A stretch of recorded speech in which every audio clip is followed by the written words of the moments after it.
Dr. Zenzele Isoke, who is one of my sheroes. She is the Director of Graduate Studies in the Department of Women, Gender, and Sexuality Studies here at the University of Minnesota. And she considers herself a Black feminist theorist, an urban ethnographer, and a political storyteller, which I think is an incredible combination of things. I just want to put a plug in for her amazing book that is like every other line is underlined and highlighted, and I refer to her book all the time. It's Urban Black Women and the Politics of Resistance, so highly recommend you check that out if you haven't. And with that, I'm going to turn it over, and we'll go with our next panel. Thank you.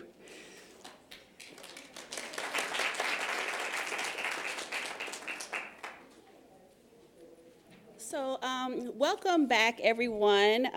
It's a great kind of pleasure and an honor, I think, to be here to be in community with so many other Black and African diasporic women, whether we're a refugee, whether we're the descendants of slaves, whether, you know, however we've come to be here, it is good to be in community with each other, particularly when we talk about International Women's Day. So just a word of thanks. And also I want to recognize Deborah Fitzgerald for the extraordinary work that she's done in pulling together this symposium and providing, you know, time and space to kind of reflect on our own stories, our own struggles, our own histories.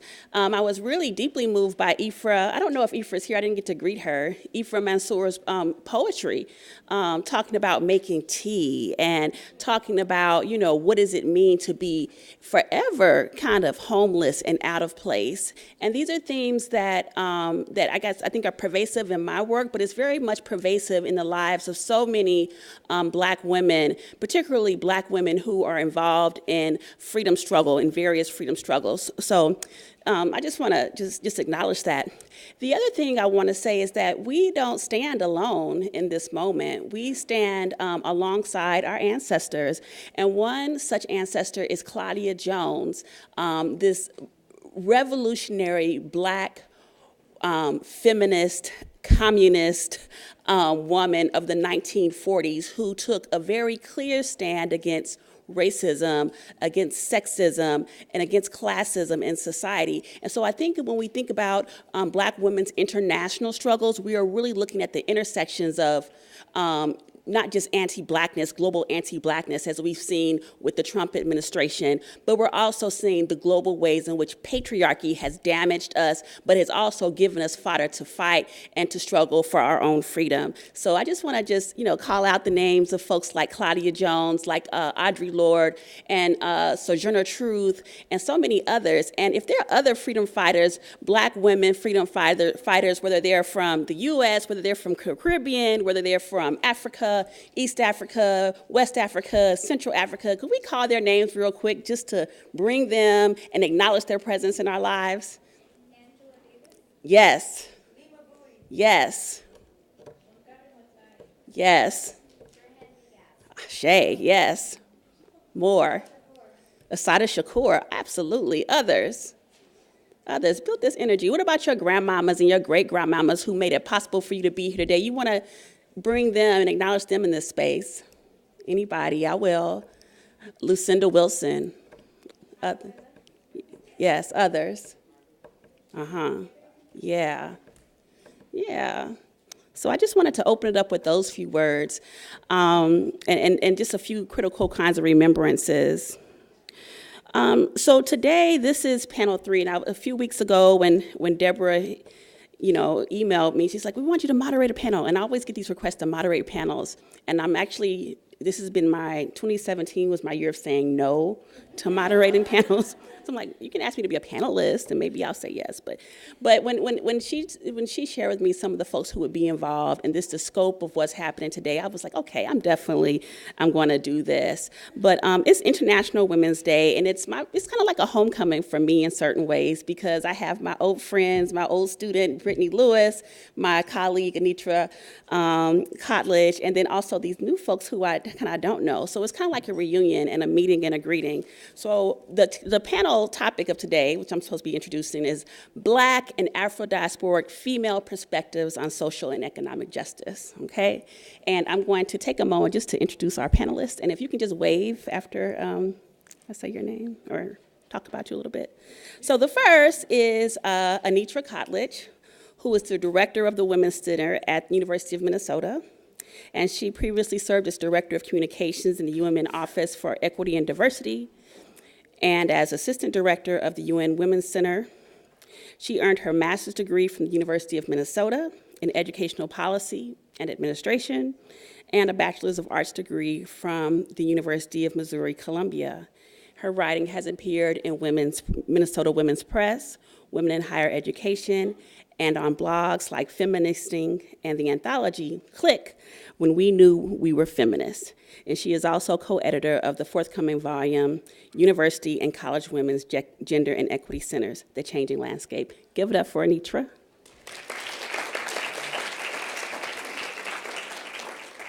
Next, we have Marianne Abinur, of Community-Based Food Systems and Urban Ag Leader Organizer. So she works with the Land Stewardship Project and Hope Community.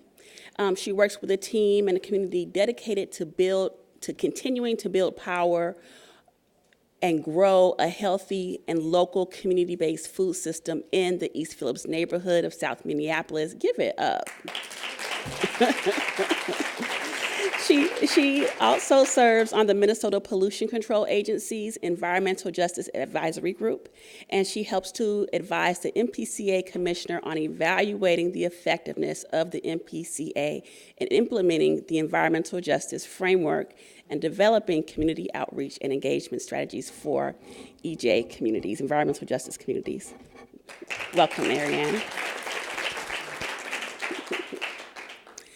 Next, we have Fata Acquoi, who is the Interim Programs Director with African Immigrant Services in Minnesota, which is a community-based organization with a proven record of bringing people together to organize and co-create a community-built agenda in which those who are most impacted by disparities and systemic barriers are at the center of building their own power and solutions.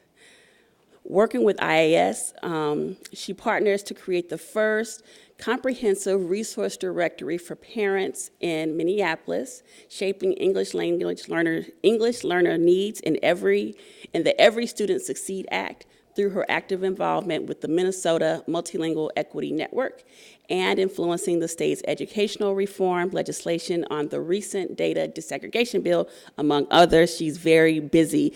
Welcome, Fata.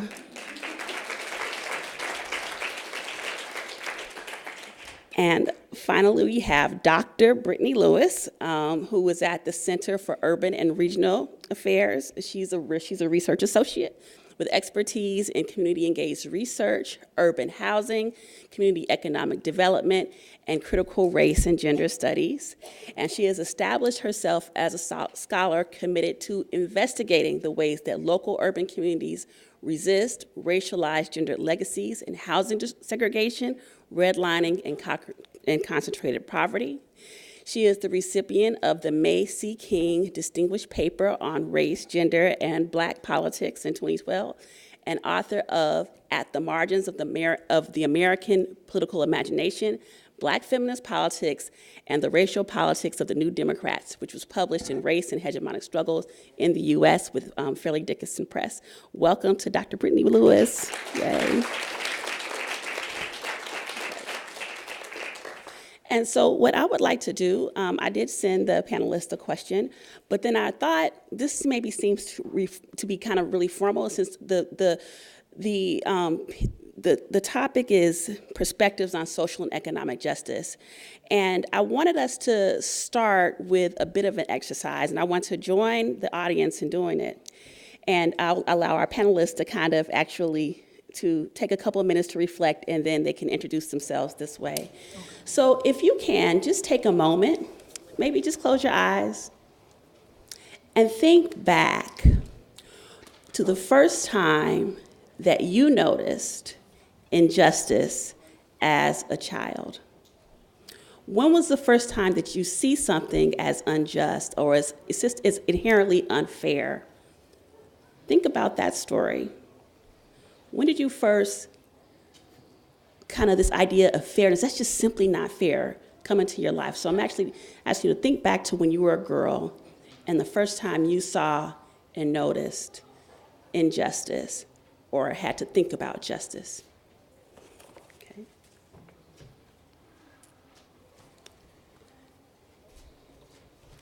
And after a moment, you guys can share it with a partner.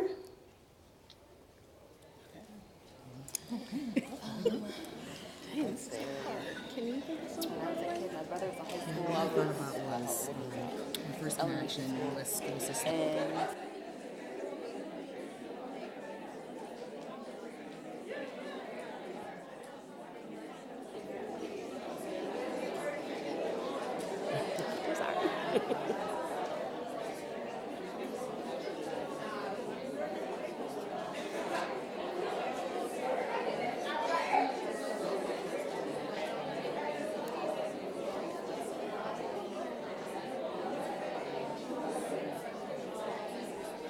Make sure you switch if you haven't already.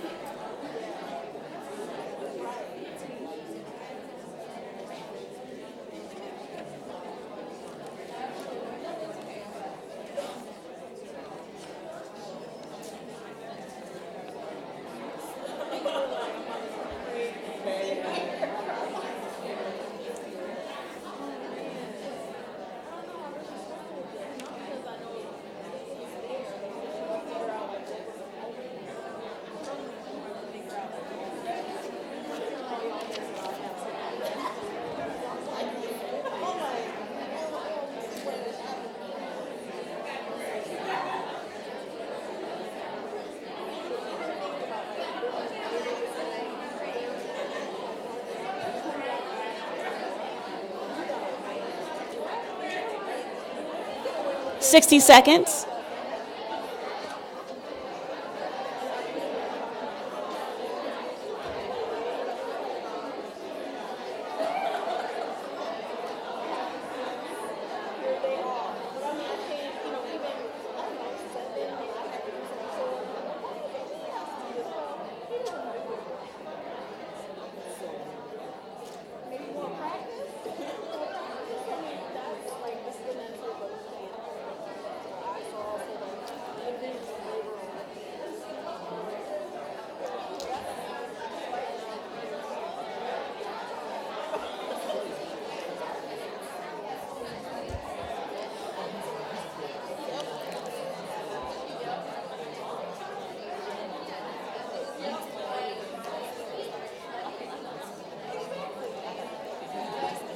Okay, we're going to go ahead and come back. I know we can continue this conversation. Okay. So we're going to go ahead and come. We're going to come back. And I would like for our panelists to maybe, just briefly, say who you are, and maybe if you'd like to share that moment, or, and also maybe link it to what you think the most pressing social or economic issue is facing girls today, women and girls of color. So you can maybe give your response if you feel safe enough to do that, and or you can talk about what you think is the most pressing issue facing women and girls of color today. Okay. Does anybody? Brittany, you want? Sure. Brittany, okay, cool. Hello, I'm Brittany Lewis, as Zenzele introduced me. I shared with my peer a story about I was in elementary school, my brother was in high school, and some high school students came to our house and spray painted nigger on our garage. So that was a very stark initial experience that I remember. I grew up in a very, for lack of a better term, pro-black family. So we're always already talking about race, but I think at that age they were not talking about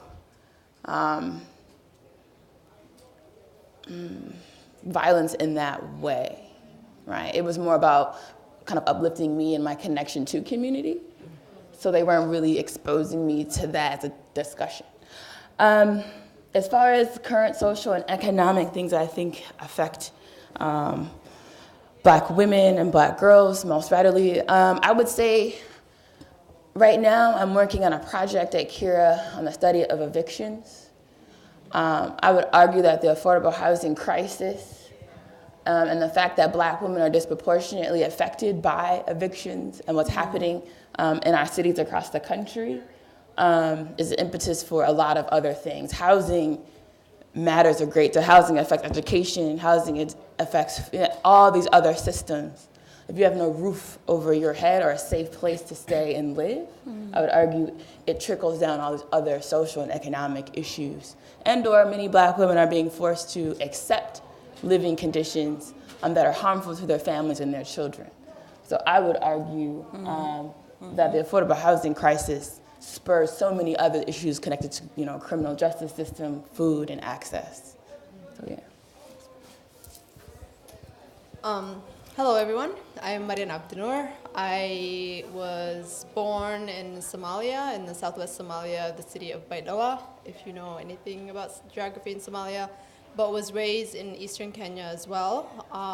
The story that I shared with Dr. Lewis here was when I was around 8 years old, I, for some known reasons, got kicked out of school in Kenya, was sent back to Somalia to live with my grandma.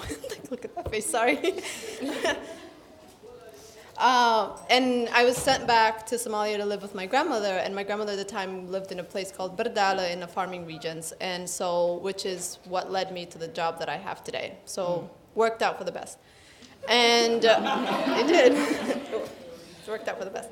And so what happened was I came from Kenya, I had my soccer uniform and my cleats. I went out one evening to the field to play with the boys, and I was not allowed to play with the boys because I was a girl.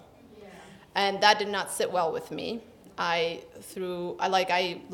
did not sit well with me. I felt really, just for the first time in my life, I was like, wait, I can't do something because I'm a girl? And I went home, I told my grandmother, if you know anything about Somali, tucked in her garbasar. We went to the field, and she was like, excuse me, I own this land. If my daughter can't play, no one gets to play. Yeah. I got to play. Get it, Grandma. Yeah. So I got to play soccer until I no longer wanted to play soccer. She's like, the moral of the story is...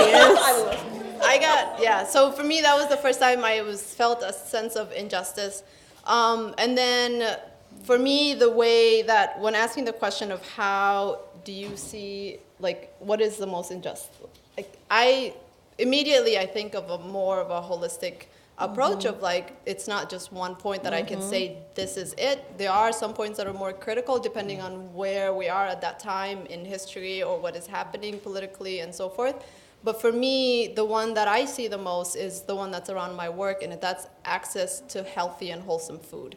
Whether that means in your home, whether that means at your school, wherever it is, if our bodies are not well, if our bodies are not receiving the nutrients that they need, it's very hard for our minds to focus on what is the next step, right? And if we don't have healthy bodies, how do we focus? Whether that is showing up as a child and you're not getting the right nutrients, or you're genetically being altered because of certain foods that you're eating that eventually will get you to behave a certain way when you are at a certain age. So for me, that is one of the first injustices that I see that are facing young Black girls and then also Black women, because I also see in the communities that I'm a part of, when you reach a certain age, all of a sudden you're ending up with a bag full of medication, and that's what Edo and Haurier are carrying around in their bags.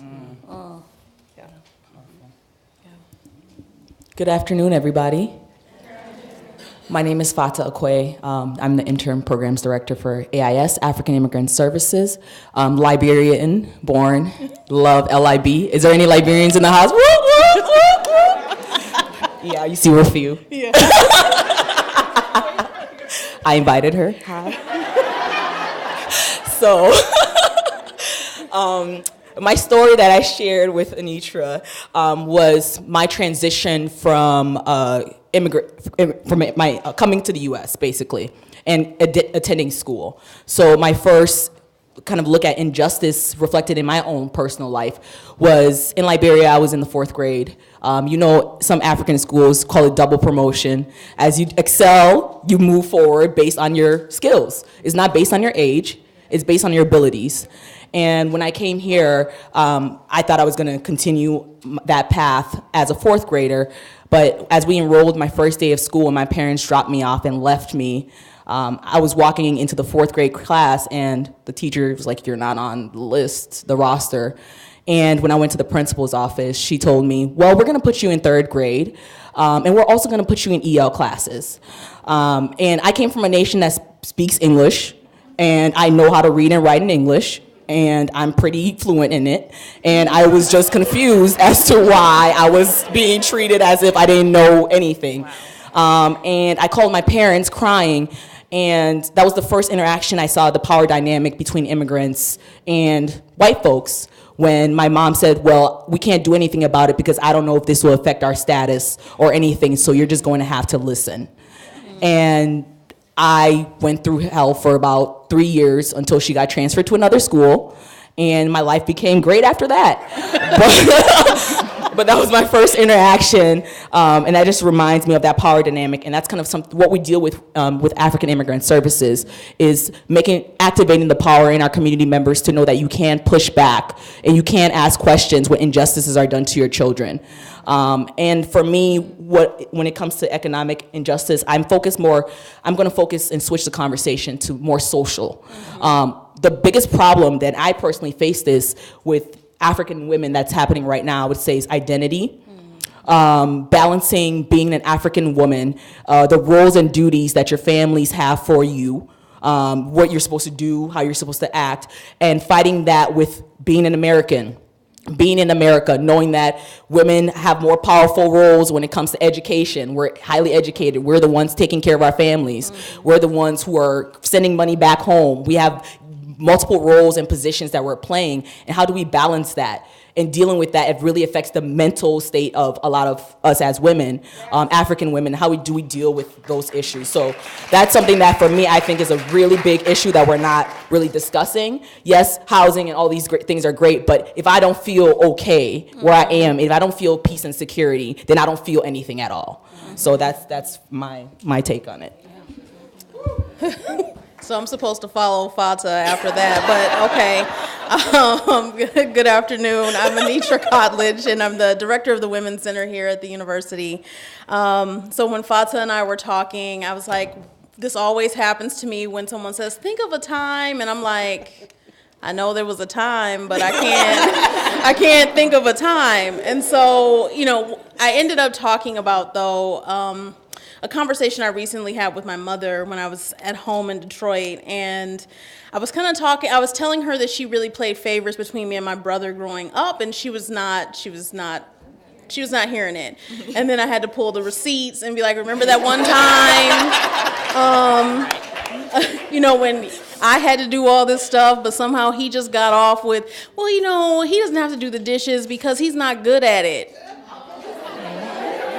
That was okay. And so a lot of that happened. And so she got to a point where she eventually had to admit that she's like, this is a little wackadoo that, I held you to this standard that I didn't hold him to. And so some of that, I think that interest in how gender plays out, particularly in Black families, I think for me really led to, my interest in gender studies or gender equity, led to my work in the Women's Center, and really unpacking all these assumptions that we just have about, well, you're a woman, you do this. And so I think all of those things are very much connected to what kind of food, what kind of role are you playing, housing insecurity, food insecurity, how you feel about yourself. So I agree that it is all very holistic. And so even a lot of the things I think were mentioned today, and when Kenya McKnight was talking about how Black women are, leading in terms of incarceration rates and unemployment rates. And then a friend of mine, we were in the back, and she was like, "Did you know that Black women have the highest degree attainment behind Asian men?" And I just thought, I hadn't known that, what kind of Women's Center director am I?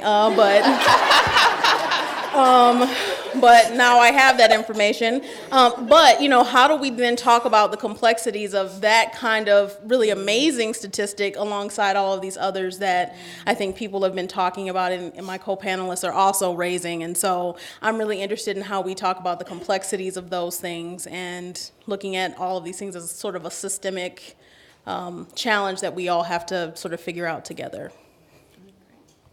Thanks, Anitra. Thanks for trying to get that question. It is kind of a transportation back in time and space, but and also bodies as well. We were some little girls.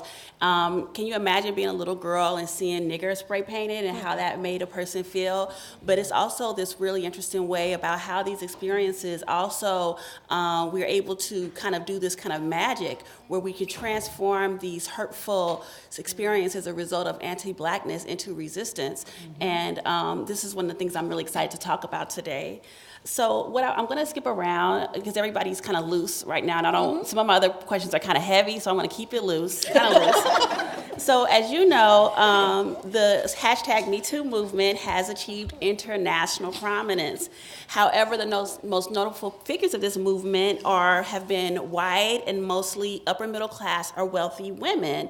In your opinion, how have Black women been impacted by sexual harassment in the workplace, or even if you have a story about that, in terms of, is this something that you have encountered in your own work life? Now, I know many of you guys are in the nonprofit sector. Brittany, I know you came through a feminist PhD program, and the harassment that happened there will probably be a little different. But if you guys can comment a little bit about how Black women have been impacted by, gender-based, harassment and violence, I would like to hear a little bit about that, because there's so many. I mean, we talk about the Me Too movement. It's all these, very wealthy, movie stars, high-level executives, but we don't really hear how it is that folks from perhaps non-urban areas have been impacted by this, folks who, in their everyday lives, but particularly for Black women. So if you guys could talk a little bit about that. Yeah. Anybody want to think about it? Sure. All right. I work in a setting where everyone is 2 times my age, white and male.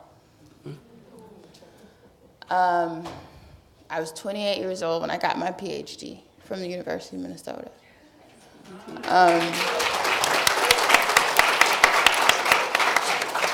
And that came with a particular set of challenges along the way. And my peers among me, other women of color going through the PhD process, also shared those struggles with me.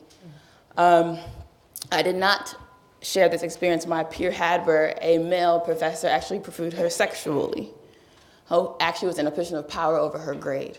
I did not experience that, she did. But that was a very real reality. I think the challenge I experienced was being a Black mother in graduate school.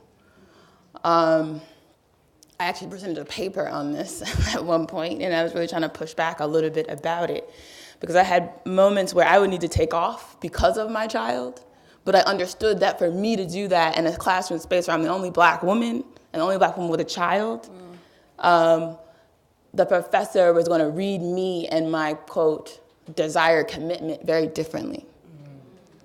I talked openly about that in a conference space, and the white academic females in the audience, nothing was short, attacked me and said, but you should speak up for the behalf of all of us. And I was just like, do you not see my embodiment in yours and your positions? We're positioned differently in the world, and they had power to speak up and do things that the reality of it was I just didn't. As a graduate student, I had a 9-month-old when I started graduate school. And at one point I had to bring my child to class. Right? You have to do what you got to do. But I understood that was always being read differently on my body. Other things that I can note about how that's being read, even when I walk into settings now, I do research. I build research partnerships for Kira. Folks are always saying, wow, I didn't expect it to be you. I've gotten that many times.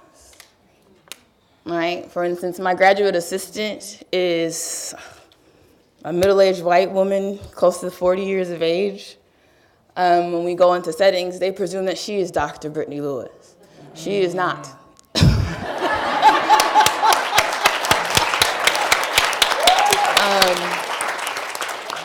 And then when I begin to talk, you can see it come apart, right? They're like, oh, okay, now we have to take her seriously. So I argue that in the professional settings I'm often in, it's one, your age being taken seriously, your motherhood, are you going to claim it or not? Because if you do, right? And some people will resistantly say, I'll claim it, but then you have to go along with what comes when you claim it, right? So, yeah.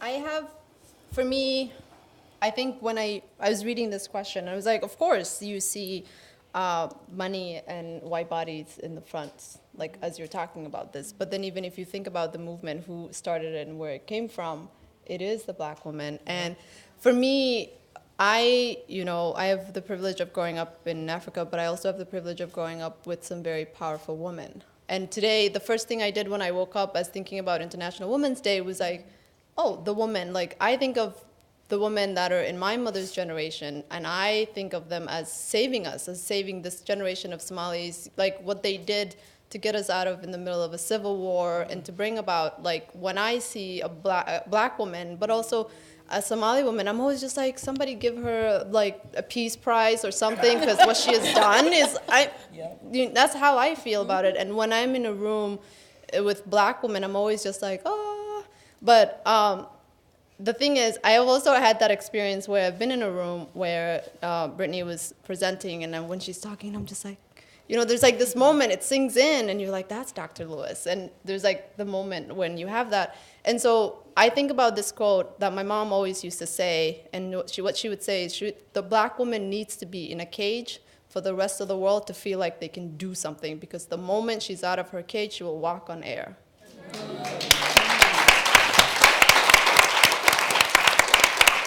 And no one wants to see her walking on air because no one else can do it. So she needs to stay in her cage for people to feel like they can do stuff. And so I always think about this with my mom. And for me, when I think about this movement and who's in the front line, like, I'm just like, I'm not surprised. Mm-hmm. That's usually what's visible, but it's not what is pushing it and what is behind it. In my workplace, I am fortunate enough to be in an office that we have these conversations. We talk about it and we say, how are you feeling, where are you at? One of the first things, the person who's currently my supervisor is a male, and before he was my supervisor, he put me on the spot and was just like, are you afraid of me? Why are you afraid of me? What is going on? And opening the door to have this conversation consistently to a place I can get to be like, hey, I need this from you, or this is happening. And I know that is not a privilege that's afforded to every space. And I also work majority with people of color that I can relate to and have these conversations. But what I've seen more than anything in workplaces or when I'm at events, I work majority with an organization that's majority white. However, I office out an organization that's majority people of color, and I work with people of color. But with my organization, we work majority with rural Minnesota farmers and Iowa farmers. So when I am out in the middle of nowhere of Minnesota, first of all, I'm the only Somali woman, I'm the only black woman. Like, I have many layers. I'm the only young mother with a child, so I'm just like, we gotta be done by 5 o'clock because I gotta go pick up my 4-year-old. That is it. Like, things end at 5 o'clock, 4:45 maybe. And so for me, I have those layers, and the moment I open my mouth, people are just like, oh, you speak English so well. Oh, hi. I'm East African, I grew up in Kenya. This is by design. It's not by accident. Like, I speak perfect English because it was set up for me to speak perfect English. I was not allowed to speak any other language in school. One of the reasons why I got kicked out is because of that. It is.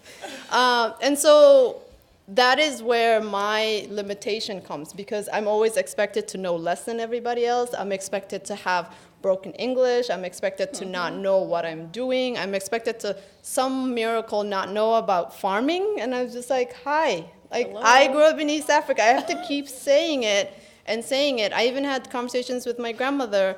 Allah yarhamha, she just passed away recently, and I was on the phone with her, and it was during the famine, and I was trying to explain to her climate change and how that is affecting where she is at. And I was telling her about pollution and such, and we kept going around, and I was telling her working with farmers, and she was like, well, at least you get to work with your people. And I was like, what do you mean, Grandma? I'm working with white people. And she was like, how could that? She was like, what do you mean? She was like, how do they know how to farm? I'm like, they don't. That's why we have this problem. This is my conversation with my family. I was like, she was like, well, it makes sense now. Like, to her, climate change was like, she's like, that's the problem. And so she literally thought it was the African diaspora and Native Americans that farmed, which makes sense to her. But somehow we have, like, this world is missing it. And so that's where I see a lot of that. It's like who claiming where rightfully things are, why things are. There's this, like, amnesia that conveniently exists of why things are the way they are. Yeah. In terms of the question, I always say that Black women were the most marginalized group in America because we have certain layers, right? We have our race as Black people, and then we have our gender, and that's another layer that some certain groups don't have to deal with. And we have double consciousness, right, where we have to balance being Black, being a woman, and then being in America as well. In terms of the Me Too movement, I'm so glad you brought that up, that it started by a Black woman. Like, the point that really, I'm a radical Black feminist, let me just put that out there. My office knows that. They just let me go. My boss is like, yeah, we just let her go. I see him in the audience. But one of the things that with the Me Too movement is, if we actually think about it, with that intersectionality, when we operate as Black women in office spaces, there's always that layer. We always are thinking about our bodies and how we operate in that space. Like how I dress in a white space when I used to work, I no longer, but when I used to work for a predominantly white environment was, okay, does this look okay? Am I covered up enough? If I wear a suit, will they take me more seriously? Things that other groups don't really have to think about. And that additional layer is like a mental thing in your back of your mind where you always have to be on point at all times as Black women. When you start to voice your opinion or stuff like that, you get the angry Black woman status thrown on you, and then that's what I say is that's a means of trying to devalue your voice, because if I tell you that, you're going to react, right? Like, oh, I'm not, and then you start thinking of everything you say, how you say it, and how you operate in that space, and that's a form of white dominance to me. But what I would say is, as it happens a lot to us in the workspace. Oh, yeah. But for us to voice that opinion means our jobs. And so it's okay, and I'm so glad Dr. Lewis brought this up, that a white woman does have the privilege to say these things. If she feels like there's sexual misconduct in her workspace, she can go to her boss and feel like something will be done. For us, if I say this, I may lose my job. Yeah. That's the first thing we think about. And so we internalize that oppression, and we internalize it and don't say anything, and we let it continually happen to us until we find a new job. Our best way to get out of the situation is usually, let me just apply for a new space, and then maybe I'll be more comfortable in that space. For me, I'm privileged enough to work for African Immigrant Services, where our board is almost 80% women, and everything decision we make, we run it by them. And it's that great to see women in that powerful space making decisions that affect over 200,000 immigrants. Like, that's such a powerful thing. And that inspires me every day to push back. And one of the beauties of my workspace, and I think that's the beauty of working in spaces of color, is that fact that those conversations are things we all experience, so we talk about it every day. So one of the things that we do, my first days there, my boss told me, like, if you feel certain ways about certain things, you need to say it now. If you don't feel like you can say it, if somebody is harming you or you feel like you're being harmed, it is my duty for you to tell me, and I will step in and be that body, that male voice, and address the situation. And people don't really have that privileges or bosses or relationship with their supervisor to know that, well, if I don't feel comfortable addressing the situation, somebody else is going to put their neck on the line to address that situation with those who I interact with in my office. To end, there's, in the African social justice or organizing field, we're dominated by males. right? Our community leaders, majority of the positions are males. We have organizations where there's not women that sit on the board, though it's a women organization. Like, it's a reality. People are laughing. People know it's true. You see it all the time in our communities. But one of the things that we have to be pushing for is that how can we get our community voices, especially women, in those powerful spaces and powerful positions and feel like they're going to be supported? Because it's great if I put my neck on the line as a woman of color to stand up for sexual assault or issues, but if my women of color do not back me up, when my neck is on the line, they leave me out to dry, then for me, that's worse than if I was to voice that opinion to a white person. So how are we supporting each other in those spaces if women of color are stepping up? The start of the Me Too movement was a black woman. The women's movement didn't even include her in the marches. The hashtags didn't include her anything. Black people, again, we dominate Black Twitter, hashtag Black Twitter. Black people, we were the ones that went on Twitter and started retweeting, this was started by a black woman. This was started by a black woman, until it started trending and people searched who she was and found out who she was. Now they want to invite her to speak in spaces, and now they want to, give her the credit when it's already whitewashed. So it's uniting and actually upholding and uplifting the women of color who are standing up for Me Too movements or things that are happening in our community that we sometimes fail to address or fail to talk about. But making sure that we have their back and we are going to support them throughout those movements. Okay. So in the work that I do, we hear about sexual violence, sexual assault, sexual misconduct a lot. And although the Women's Center, isn't sort of the investigatory body that sort of handles the cases, people come tell us, they disclose to us. So I think this idea of how sexual harassment and sexual violence impacts Black women in the workplace, really common, even if you haven't experienced that yourself, and I haven't, but I hear it a lot, given the circles that I'm in. And when Zenzele first sent the question, I immediately thought of the word silencing, and that it has a silencing effect on Black women who already feel both hyper visible and invisible at the same time in the workplace for some of the reasons that Fata was talking about, where what am I wearing, how am I going to be perceived, how are people reading me, so this kind of constantly on, constantly surveilled kind of piece. But also when we create things, when we start movements, whether we're Tarana Burke, whether we're Alicia Garza and Opal Tometi, all this invisibility about the contributions that we're making.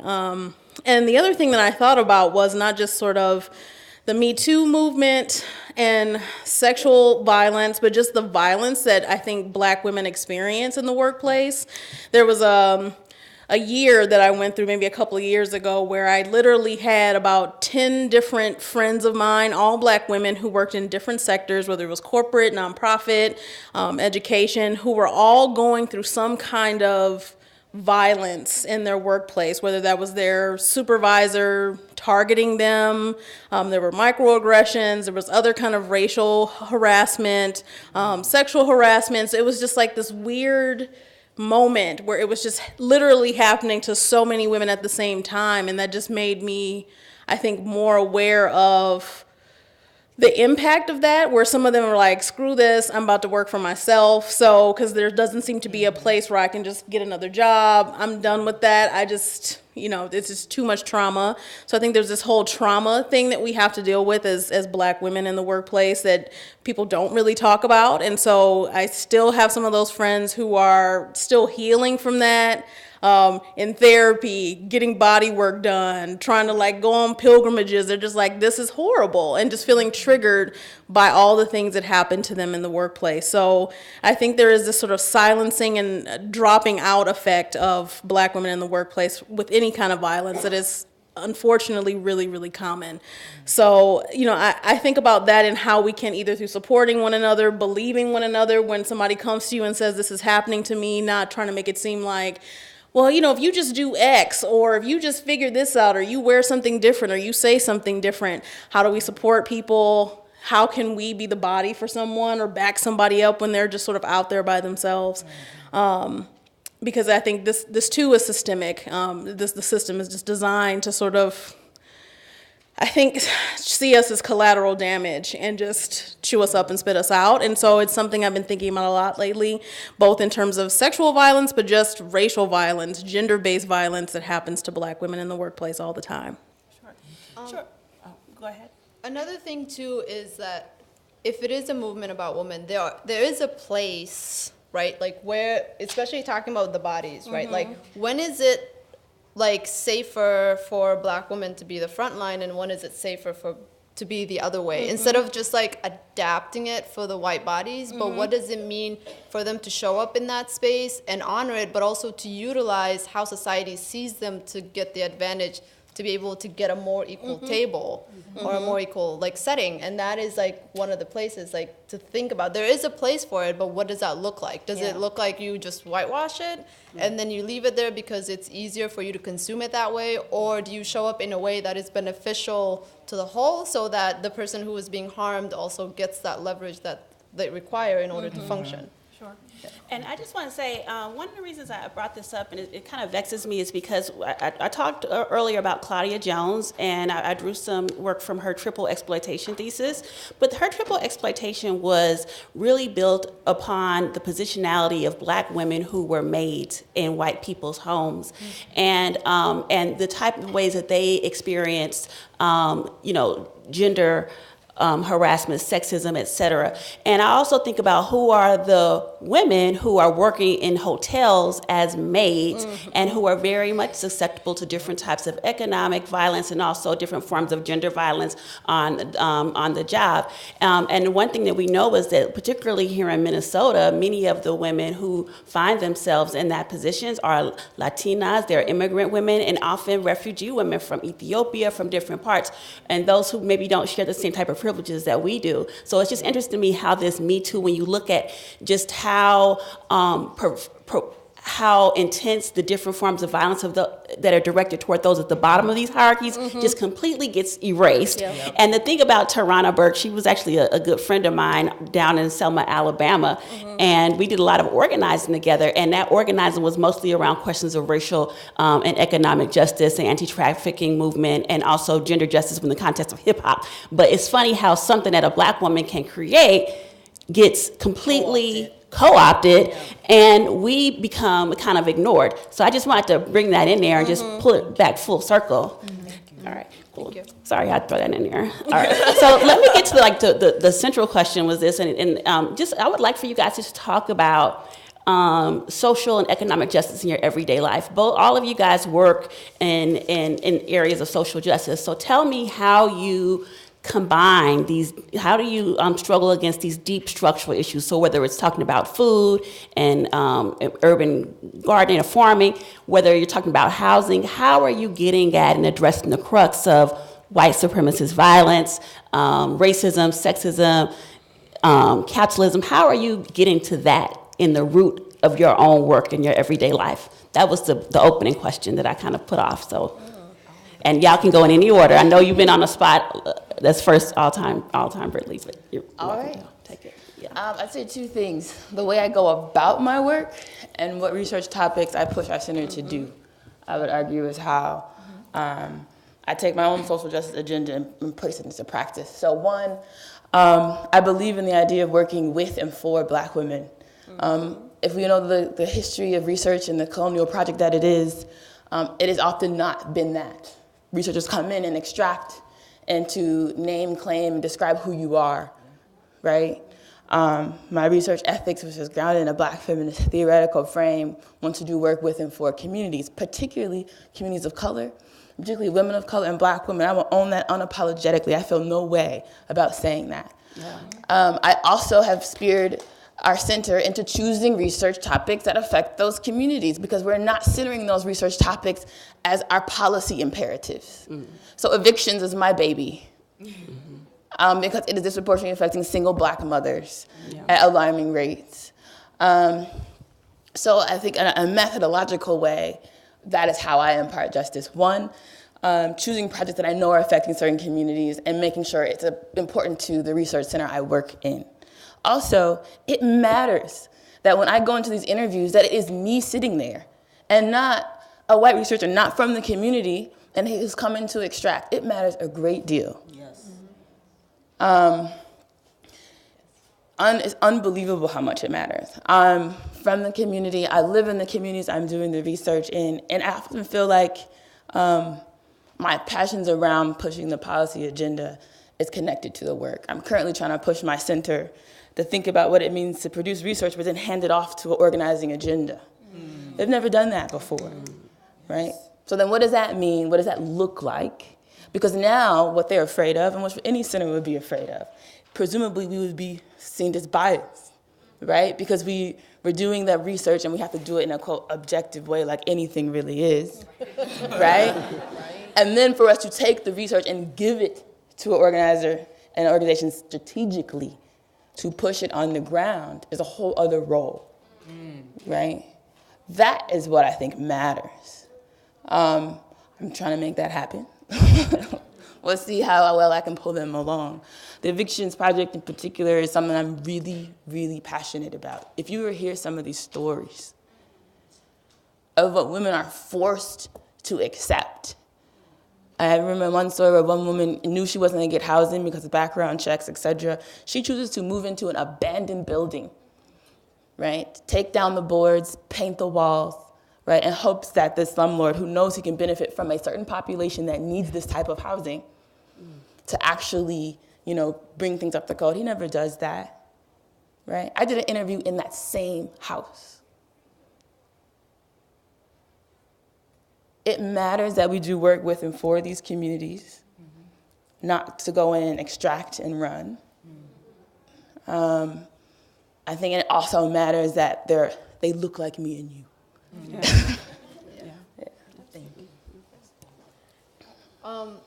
For me, the way justice plays out in my work is, so in the area that I work at is the Hope Community area. It's a Portland and Franklin. In that cross-section, there's 4 buildings there that are owned by the organization, and there are 300 family units that live there. Majority of those families are Somali families. And for me, what I think about as an organizer is there is this very strict strategy around how to change policy, and when you are in policy spaces that you're playing with and you're constantly back and forth as you're pushing for a specific agenda. But then at the same time, when I'm at Hope and I'm talking, because we do weekly community organizations, one of the first things we do, because we have a majority Somali community, is you make shah. You make tea, and you have that shah ready, and then when they come in, there is a sense of you're coming into the space. Our voice and our programs are led by our community. So whatever the community leaders say, if they say, we're growing tomatoes in every single plot, we're growing tomatoes in every single plot. Recognizing that there is a food sovereignty. What does it mean for me to have access to foods that I know how to cook, that I understand how to cook, and I can feed that to my children in a way that I can be proud of? It's not kale that I have no idea what to do with. That's not. That's not what I'm growing. I grow Somali chard. Swiss chard is Somali chard. It's called, that's Swiss chard. That's one of the main grains that we eat. The greens is, you have collards and you have Swiss chard, and I call it Somali chard in the garden. It's one of the most fun thing for me to do is to have a Somali woman come into the garden and for me to show her Swiss chard. It's amazing because the energy, the way she lights up to recognize something that she can cook, for example, collards in Swahili is sukuma. That's the one we have. A Swiss chard or Somali chard is Somali chard. Okay, I'm just gonna continue to say Somali chard. Yeah, and so to be able to have foods like that growing in the garden, to be able to have the larger juicy tomatoes, not the small tomatoes, because they'll just what am I doing with this? The larger juicy tomatoes, you start to harvest it when it's green, so you have some for the salads, and then you let it get red, and then you have your de la village. That is how it works. Understanding the food, what it means. Also for someone like me to be in that space and to recognize that. What is a Somali chard? Why does the tomatoes need to be bigger and juicier for people to participate and to be in the space? And then you have your chairs for people. Like one of the gardens we had, we tried to do an intergenerational growing space to create a space for the elders to feel in a sense of what their tradition is, to pass down what they've learned, that oral history. In order to create a space that the youth can adapt is to have beds that are raised beds where the youth are teaching the elders how to grow these certain foods in these different soils and why that is important. I had set that up last year. This was one of my projects. I set that up and we had the space. I had the youth making, I taught two of the youth, a boy and a girl, how to cook teas. And they were having the shaha, and we made biscuit from scratch. We were out there, and the garden kept going, and the tomatoes were growing. And towards the end of the season, when it's bushier and there is a lot, I had two of the elders, and I said, you just go out and, you go to the garden and you get what you need. They went out there. There was a stray cat in there. They refused. The next day, I was like, okay, let's go to the garden. They're like, no, I'm not going in there. There's Baal in there. And I was just like, it's a cat, but understanding like how can the space be approachable? What can I do in order for anybody to feel like they can come into that space? Our spaces are very communal. You can go at any time and open it, you utilize that space. We don't have any rules around it because we expect that the community is respecting each other and understands that there is a mother out here who has multiple kids and multiple jobs, that she can't be out here weeding in the middle of the day. However, if Robert, who is living by himself, lives downstairs, can come out weed, he comes out and weeds. And we explain that and why that is important and what does it mean for him to be a part of a community.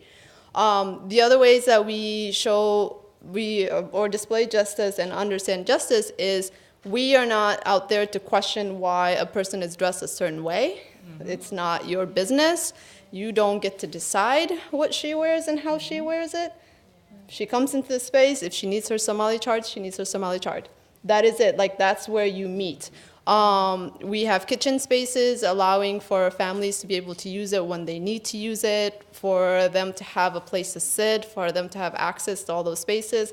For me to have access to the multiple languages that Somalis speak is also very important because then I can talk. And then going back to that strategical space is when I am building relationship with my community members and my elders, these are real relationships. They're not based on contract. They're based on finding real solutions that are applicable to that community. So we're changing the structures that oppress that community to structures that benefit that community. So our relationship isn't transactional. I'm there to provide space for that one person to develop, to understand that they have this knowledge that they need to have in order to change their community. To recognize that as an individuals, they have everything that it takes, they have the power, they just need the space. And my job is to create that space.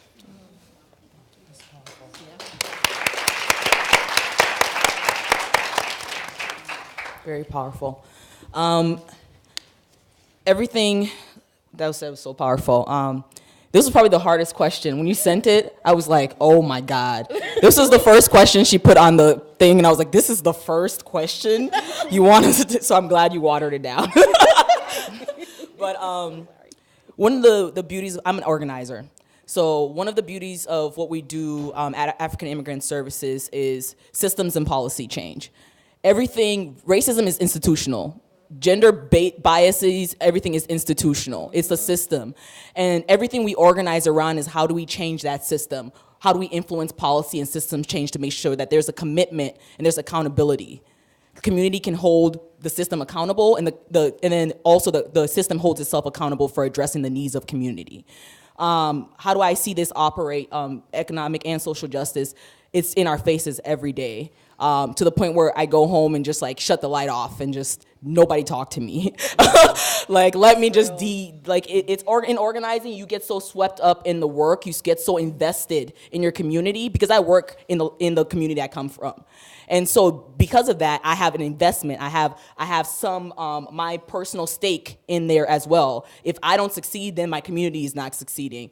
And that's where that pride comes in, especially being from African descent. But one of the things that we deal with is, economic justice. Some of the services that we do is, how do we build communal wealth in African communities? How do we, if we have businesses that are starting, right, how do we support them? How do we help them with programming? All these services are free because we want to make sure that our businesses have are equipped with everything they need to be successful. But in terms of that, how does that affect the social and lived experiences of our community members who enter those spaces, right? And so one of the things that we've done the African CEO Summit, Business Summit last year, where the first time African CEOs all gathered in one room and talked about issues that were affecting their businesses and how are they gonna build communal wealth, and how they're gonna invest the money that they have back into the communities that they come from. But another aspect of that is we deal with things like immigration, right? We know our current climate. I don't mention 45, but 45 exists. He's currently the president. And 45 is not very fond of us as immigrants, right? And so one of the stories, I just want to share this short story, is how social and status can influence economic justice. Is we had a 19-year-old kid coming to our work, and his story is very powerful, so I want to share it. He doesn't have status, he's undocumented. He's 19 years old, he came here on a visitor visa, but he decided to stay with his family that's here. He wanted to go to school, that's why he decided to stay, enrolled himself in one of our local colleges in Brooklyn Park. He's paying for everything out of pocket because he doesn't have status. And so when he went to apply for a job because he does not have status, they're paying him $5 an hour to do stalking, $5 an hour. And he's using that money to pay for his sister who's going to school back home in South Africa, but he's also paying for his school here in America with $5 an hour, and also was paying rent. How is that possible, right? And one of the things that we did for him is link him up with one of our local CEOs that own a business and employ him to make at least double that. So he's making 10 something an hour now to be able to at least have something in his pocket. And these are things that we see our community members struggle with every day. How does status affect your housing, right? How does it affect your everyday lived experience with your work? When we talk about economic justice, it's not just about, businesses and things like that. It's about our people working healthcare, right? How are we being paid to the dollar when majority of these nursing homes, they're African immigrants? We are the nursing homes in the areas that we work because we go into the healthcare field because we're caring people. We like to care for our elders, and that's part of who we are.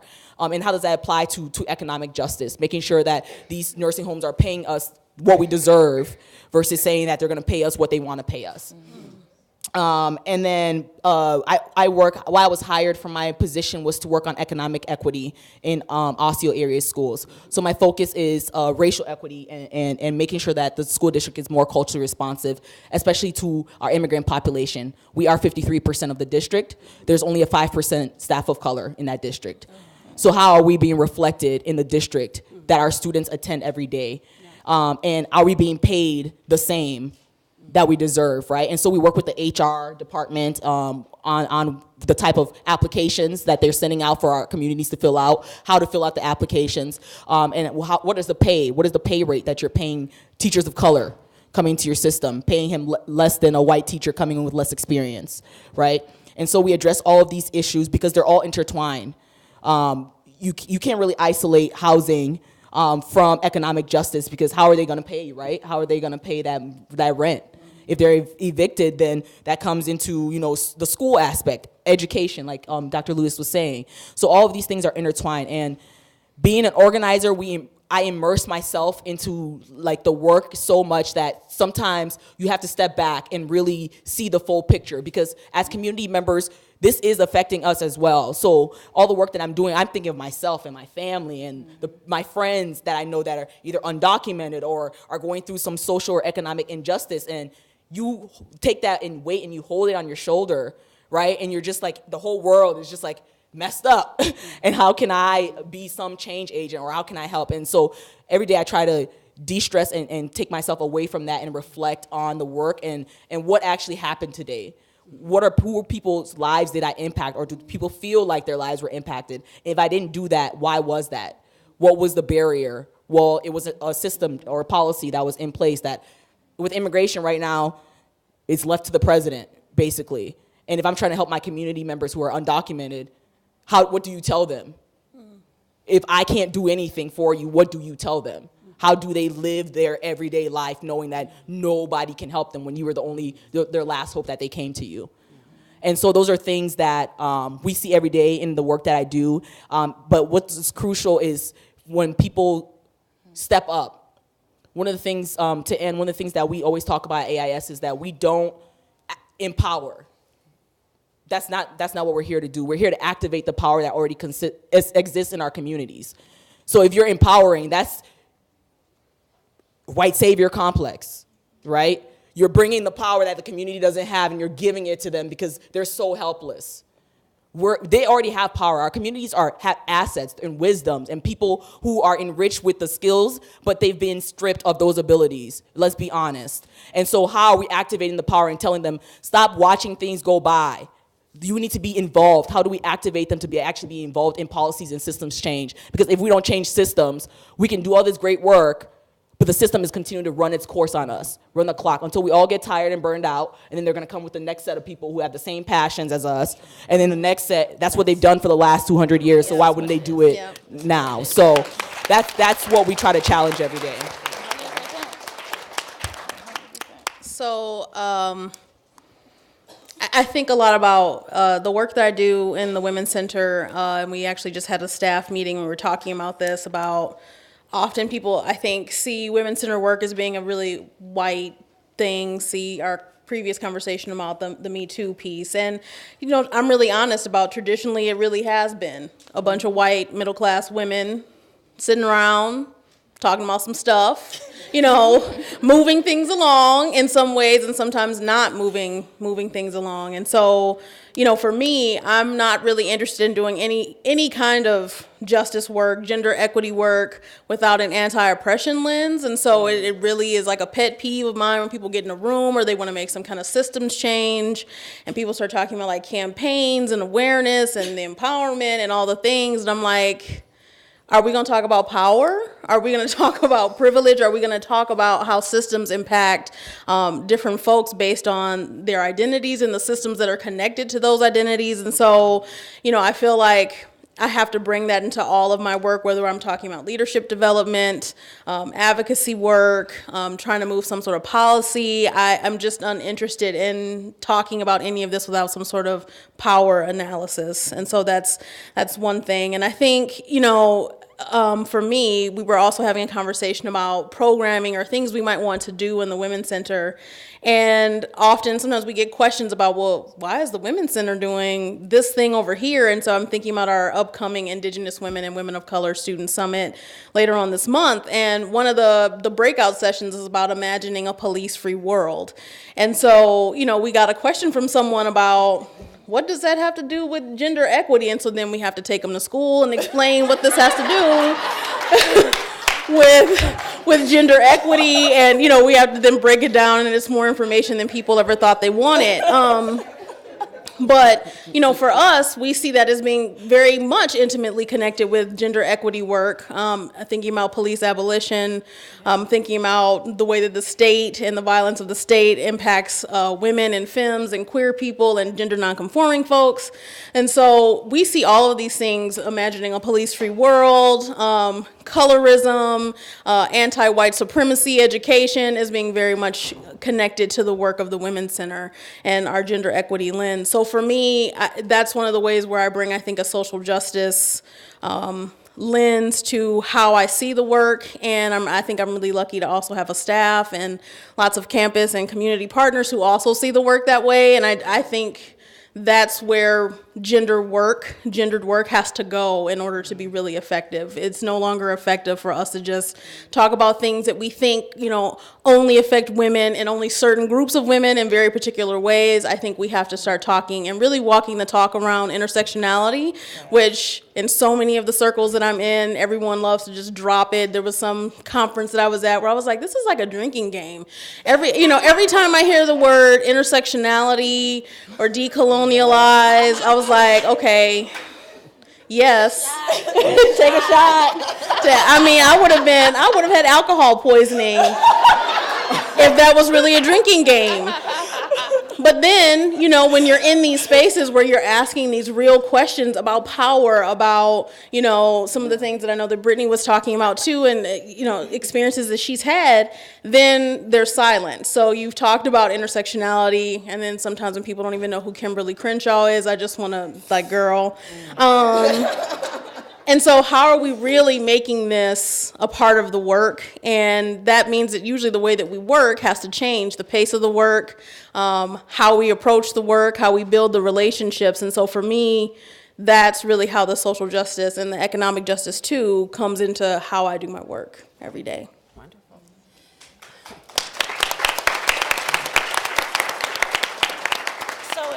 We have 13 minutes left in the session, and I would think it would be great for us to open it up to the audience. So you have this amazing collection, of activists, researchers, radicals.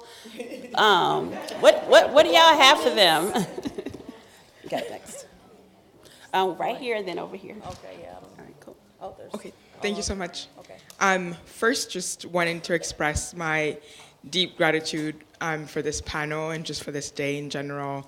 And wanting to ask a question exactly on identity. First of all, I'm obsessed with all of you on this panel. It's like, I'm like actually like fangirling. It's not even funny. It's just thank you for your presence and thank you for existing. It's giving me so much life and hope. Like, just amen. So happy to be here today. I'm just saying. I needed this day and I'm just letting it be known. Thank you. On this question of identity, I'm a millennial, and I'm sort of observing and through conversations with friends of mine that there's no actual preparation for the transition from schools to the professional world for millennials, because what happens is we go from being in liberal arts colleges, Mount Holyoke represent. That's okay. And we talk about critical race theory, we talk about nuance, you have these nurturing communities, at least I did, of wonderful African women, and I just felt so supported. And then you transition into the workforce, and then for a lot of African people, race is not even consciously a thing that you know of. And so what happens is you're in your early 20s and you go through what everybody goes through, you just grow up. And so you're a new professional and you're also new to the world of how other people see you. And those two things are happening at the same time. I'm just getting emotional because it's so real. And you second guess yourself. I can make generous assumptions, right? Because for sure, some things are because people don't know. But when does it end that I start to think, is this happening because? And how do I let my voice be heard? And I think so many women have said this today without coming across as, you're black. And exactly, Fata, I'm obsessed with you, girl. But exactly like you said, you go to work every day and there's so much internal work just to make it through the day. From 8:30 to 5:30, it's like you've been there for 40 hours a day. And you do that 5 times a week, and it's like I've done it particularly when you've lived in spaces where there was so much community, then you come into a space where it's mostly white people. And I've never needed to see so many black people in my life. And when I came here today, I'm typically like a super joyful person anyway, but girl, I was like this.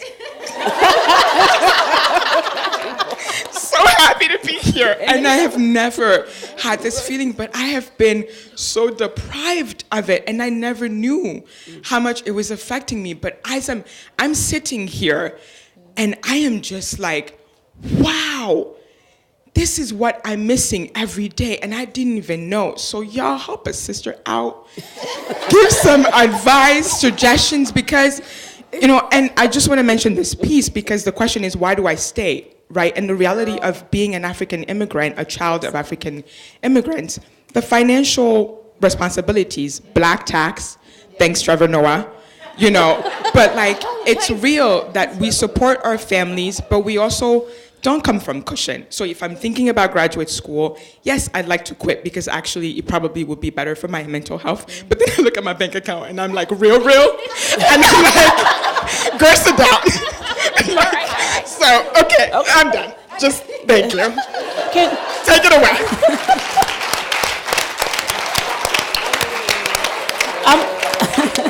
I'm wondering if we could ask a second question, because we have one more question, and then the panelists can address all of them at the end, so the next person can ask their question, and maybe one more, and then you guys can respond to however you want to.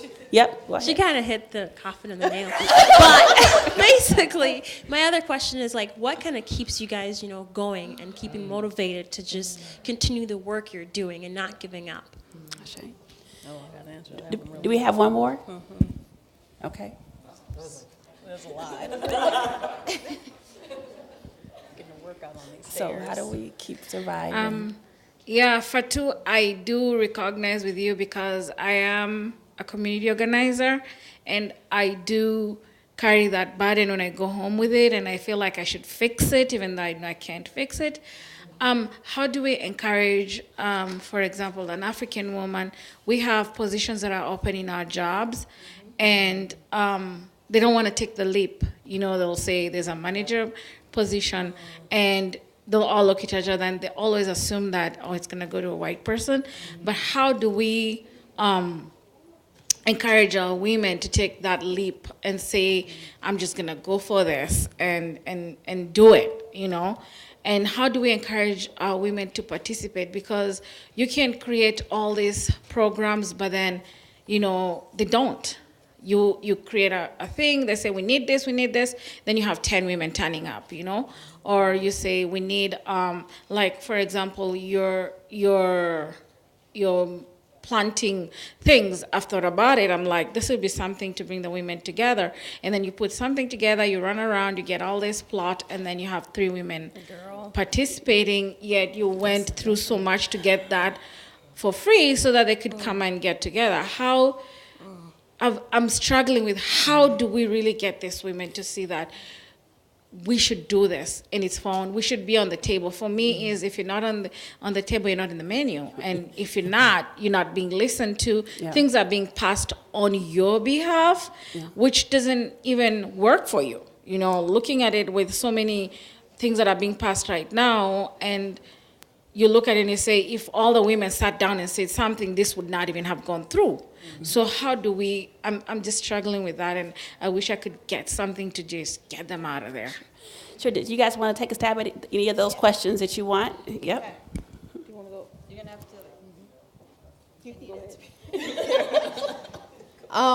to... These are really amazing questions, and these are feelings that I feel on a daily basis, that I come across, and I'm just like, yeah, that's exactly how it is. I'm going to start from here because it's like work my way through. So the question of how do you get a collective of women in the same room to be able to do what needs to happen, right? Like you're organizing and you're pushing, and some days it's true, one person shows up. But I'm going to reiterate something that Fartoon Wali, who is the executive director of ISRUN, told me when I first met her. So when I met Fartoon, I was working at the Minnesota Pollution Control Agency. I lasted 6 months. I did. And I would end up the same as you. I would end up in meetings with executives, and I couldn't stop my mouth. And they'd be like, who are you? I'm like, hi. I'm here, and this is what I'm talking about, right? And just the frustration. But that's how I met Fartoon, and I reached out to her, and I was like, how do you do this? And one of the first things she said was, when you're dealing with, especially people in communities of color, but women in communities of color and that live in low-income communities, you have to look at their list of priorities and take something off of there. Create the space that she can show up to be able to do, or to educate herself, to build the base that she needs to build in order to understand what needs to happen for things to move. Because again, if you're dealing especially with recent African refugees and so forth, you come in with this mindset that everything is going to be perfect once you hit American soil. And then you just have to deal with like 500 years of history. Congratulations, you won the lottery. That's what it is. And I had to learn what it means to be black in America. I have a 4-year-old son. When he was born, I was like, wait a minute, you don't have these memories, you don't have these stories, you don't have these foods, my clothing is a costume to you. You know, that was like one of the first things I was like, this is a costume? Nobody told me this is what I wear every day. And so I had to learn what it means to be black in the United States in order to serve my child's needs. And when I'm creating and I'm organizing there, I'm thinking about Muzammil's world. I'm not thinking about, not even mine, I'm like, what is he gonna do? Because I have memories to hide behind very easily. So it's for him, and what am I creating for him? And as I do that, and then I relate to mothers, I'm like, okay, but you and I, we got this, we got these languages, but our children don't. What needs to happen for them? And I went to high school in the US, so I understand that transition from like one world to the next, back and forth, and trying to navigate that and trying to like live through that and make through that and go to school through that and then work in that environment again. And then how do I take care of myself when, there's days when I just call my mom and I'm like, okay, speak to me in my mind and tell me all the stories because that's all I have space for today. And she will. She will send spices. She sends teas. She sends onjir, which is Palo Santo. So I have scents. I'm constantly, because there's days when I just want to be in the basement, but I also can't afford that. I have a 4-year-old who needs me, needs my attention. So I need to be well in order for him to be well, and in order for me to create another world for him. So that's where my focus is, and that's how I try to get people in the room. Like, what is your list of priorities? Is there one thing I can take away? Maybe it means like I provide childcare while I'm facilitating this program for you, so your children are taken care of while I do this. Or I'm a place where you can easily get to. There's food at the event. There's this, and just checking off the list of what I would need if I went to an event or a meeting. Great.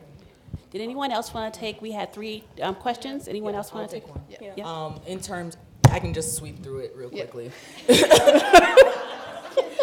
Man, I can't choose. So in terms of your organizing question, my question back to you is, are you coming with the agenda or is the community setting the agenda?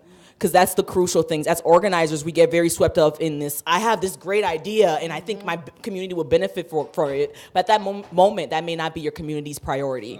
Like, you may think that the farming thing is great for the community and to bring women together, but at that moment, that's not their priority. It takes away time from actually the things that are actually their priority.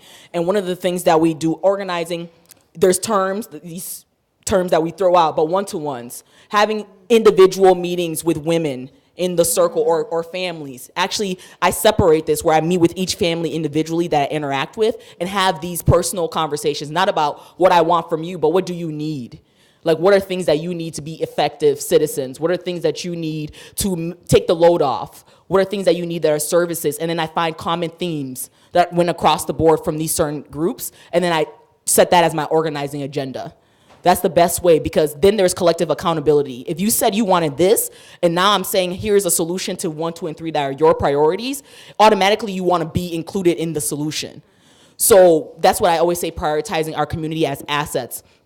Other things, Marianne brought a great point. Taking things off their plate 100%. We always have childcare. We always have food. And our meetings are always structured at 5:30 after work, not during the day. Not during times where we know families are unavailable, 5:30 or 6. I'm doing this for my community, so I know that I'm gonna organize my workday around their workday versus vice versa. I'm not gonna make them come to me, I'm gonna meet them where they are. And a lot of times we wanna take the easy road out and navigate and get through that, but you're not gonna get them to the table if your meeting is at 4 and they work until 5 and they have to pick up their kid, and by the time they get there is 7. So what do you take into consideration, especially when you're setting your agenda? How do I take care of myself besides the dark room? I'm very blessed in terms of the women and the people that support me. My best friend is probably like my number one like go-to person. She comes to like all of my like events. She texts me like good morning, like things like, yo, you need to chill. Like, she'll text me that when she sees me going off on Twitter about Black Femme Agenda or something, or lobby. She's like, yo, my news feed. You need to chill. And I'm like, okay, I really do need to reflect before I post. So she knows me enough to be able to do that. But my mom, my family, one of the things that I found myself my sophomore year at the U of M in South Africa. That was when I studied abroad. That's when I found myself. And that moment was me getting in touch with myself and knowing that community is the reason why I'm where I am. A lot of times, America is very individualistic and selfish. And we have to come to terms that you're African. You come from a continent that's collective. So if you feel like you want to isolate yourself and be in this box or individualistic, you will never survive. You will get eat up and chewed out. Be sure of your culture and who you are. And that's where I found myself, where I was challenged by people who went through apartheid to say, we are forming a community even though this just happened like 10, 15 years ago. Like, we still look at each other and we're not killing each other. Like, we love each other and we're moving forward. How are you doing that in your daily life? And I was challenged every day I was there to come to terms with that, with myself. And so everything that I do, one, besides thanking God for where I am, I always make sure that I'm one with my family. I call out my mom, the people that I know have supported me or put their neck on the line to even get me to America. And being grateful and thankful. And in return, that makes me feel like I'm doing the work that I'm supposed to be doing. And then finally, in terms of identity, you're always going to struggle. Yep. I'm not going to, a lot of times we like to be not transparent and sugarcoat stuff. You're always going to struggle. Yep. This is not our home. We have to be honest with ourselves. We do not. This is not where we're from, right? And there's certain things we come with our culture, we come with our pride, and because we're very prideful people, that gets taken away. They don't want us to own up to that. And that's being transparent in everything. We don't learn about Black culture. You barely learn about African Americans until you enter here and see people who look like you. You barely learn about slavery and these different things. And when you enter here, is when she said the 500 years swoops in right away, and you're stuck in this web of trying to navigate that.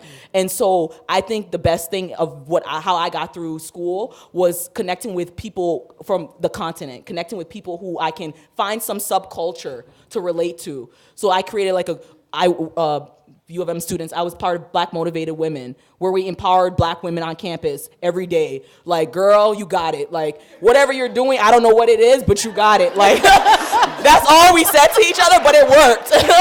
It got me through my years here, trust me. Or things like, you're a grad student, right? And you're in that space of now you're going to be going to corporate America, or you're going to be going to the nonprofit field or the public sector. Those are spaces that there's not that many of us.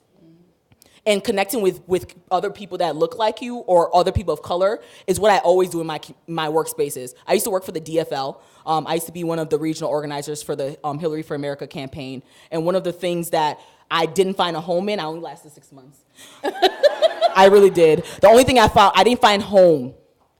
Nobody looked like me. I was the only one of 3 people of color, and then I was the only person of color from Minnesota. Yeah, we'll talk about that later. And so I was like, I can't be in a space where nobody understands. My site was where Philando Castile died, in the neighborhood that I organized, where he was killed, murdered. And they wanted me to hold a rally for campaigns during that same week. Nope. And I couldn't do it because I knew of my little brother, and I knew of the identity crisis that we all go through as Black people in America, and I was not going to hold that, and I left. And I'm very prideful in what I did, and I don't regret it at all. So you're just going to have to figure out a way to connect with people. Like you said, you saw Black women in these spaces. These Black women are open to relationships, and that's why they're in this space. So connecting with people who identify with the same background or circumstances that you come from, and then creating that network of support. Because no matter how far you are, you're still away from home. Mm-hmm. And unless you go back home, that's the only time you are home. And so you will always feel this tug and pull of being an immigrant, being a Black woman, and being a student, and still trying to balance. And that's why I said identity is something that we struggle with. And it will always be something that you have to balance. But finding a means where it's not affecting your mental health, where you're isolating yourself from your own people, but actually finding a way to go and find your people and connecting with those people and creating that community. Yeah. We are over time. It's 3:05 right now. Why don't we just give it up for this wonderful kind of, these amazing, audacious trailblazers. She told me to delete my Twitter. And I know there's plenty more to do, but I do want to end on one final note, and it kind of connects to all these three questions. It's this question of capacity. How is it that we could build and nurture our own capacity and build and nurture the capacity of others? I think that's why we organize, to build capacity in ourselves and also to nurture capacity in others, regardless if it's a big crowd or you get a big turnout or a small turnout. And one of the ways that we can do that is by, and I'm looking at Audre Lorde as I was sitting up here. I'm not going to read the full quote, but I want to really encourage you guys to look at her essay called The Uses of the Erotic. And the reason why is because she talks about sharing joy, to be able to share our joy and being able to connect with each other and to find pleasure in the very work that we do. So whether we're, out there fighting against evictions, building women's centers, doing urban gardening, or doing economic development, or whatever we're doing, we have to be able to find some kind of pleasure and joy in what it is that we do every day. And that way we're building our own capacity and our own capacity to feel. So I want to thank you guys for the time. Thank you, the amazing panelists. Y'all just got it going on. And go to the next panel. And we're done. I'm done, Deborah. Any other comments? Should I make announcements? No. All right, y'all, take good care. We're like, okay, and we're out. So wait, I have a question for you.